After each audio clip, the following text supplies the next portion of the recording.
As I mentioned earlier, the mother of Pete Hegseth, who Donald Trump has picked to lead the Department of Defense, she sent an email to her son back in 2018, criticizing her son's treatment of women, which is evident.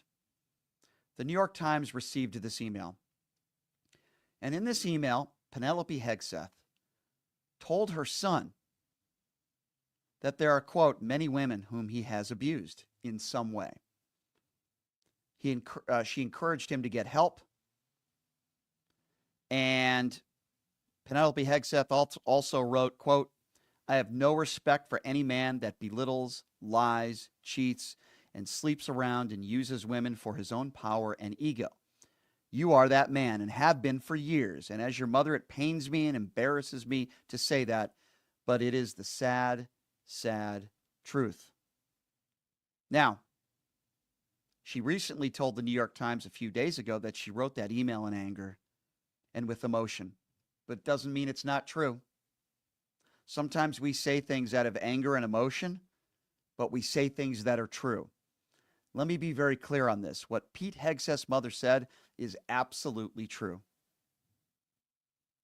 What do we know for sure? Now, we know that he was accused, allegedly, of committing a sexual abuse act. The woman characterized it as such. But we know for sure he cheated on his first wife with a coworker. He cheated on his second wife with a Fox News executive, had a baby with her while he was married to his second wife. We know that for sure. And we know he doesn't want women to serve on the battlefield because Pete Hegseth is a misogynistic pig, is what he is, just based on his statements alone. I believe everything his mother said.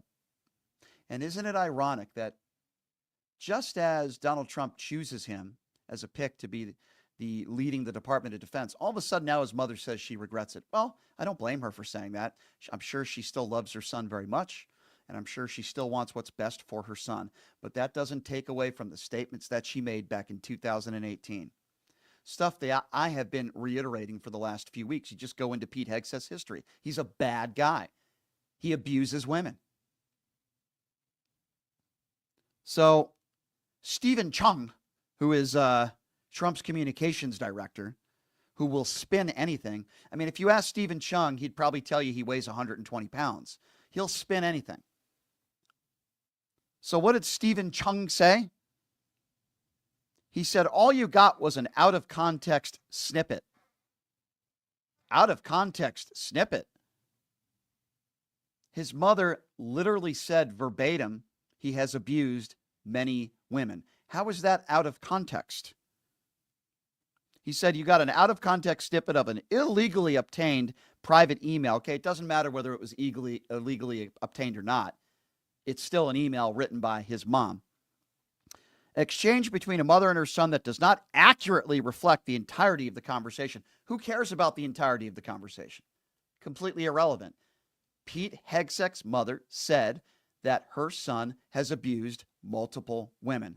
We don't need any other context there, you idiot. He also said in subsequent emails, Hegseth expressed regret for her emotional message and apologized. Well, we haven't seen that email, have we? And just because she has regret doesn't mean what she said wasn't true. So the response by Stephen Chung, Trump's communications director, is, for lack of a better term, nothing short of pathetic. And it's sad and it's embarrassing. Make no mistake about it. These are the kinds of people that cling to Donald Trump. These are the kinds of people that Donald Trump wants working for him. It could be a Matt Gaetz, could be a Pete Hegseth, could be a Robert F. Kennedy Jr. They all have a lot in common, don't they? Most of these men abuse women, including Dana White, who's one of Donald Trump's close friends, who was seen smacking his wife in public. Robert F. Kennedy Jr., whose own ex-wife committed suicide after reading his diary when he talked about all the sexcapades that he had cheating on his wife at the time. Sadly, she committed suicide. These are the kinds of people that Donald Trump is friends with. These are the people that are in his orbit. These are the kinds of people that Donald Trump wants working for him. It's almost like it's a prerequisite that you have to treat women badly if you want to be friends with Donald Trump. And if you don't believe me, we can go back to Jeffrey Epstein audio, because it was Jeffrey Epstein himself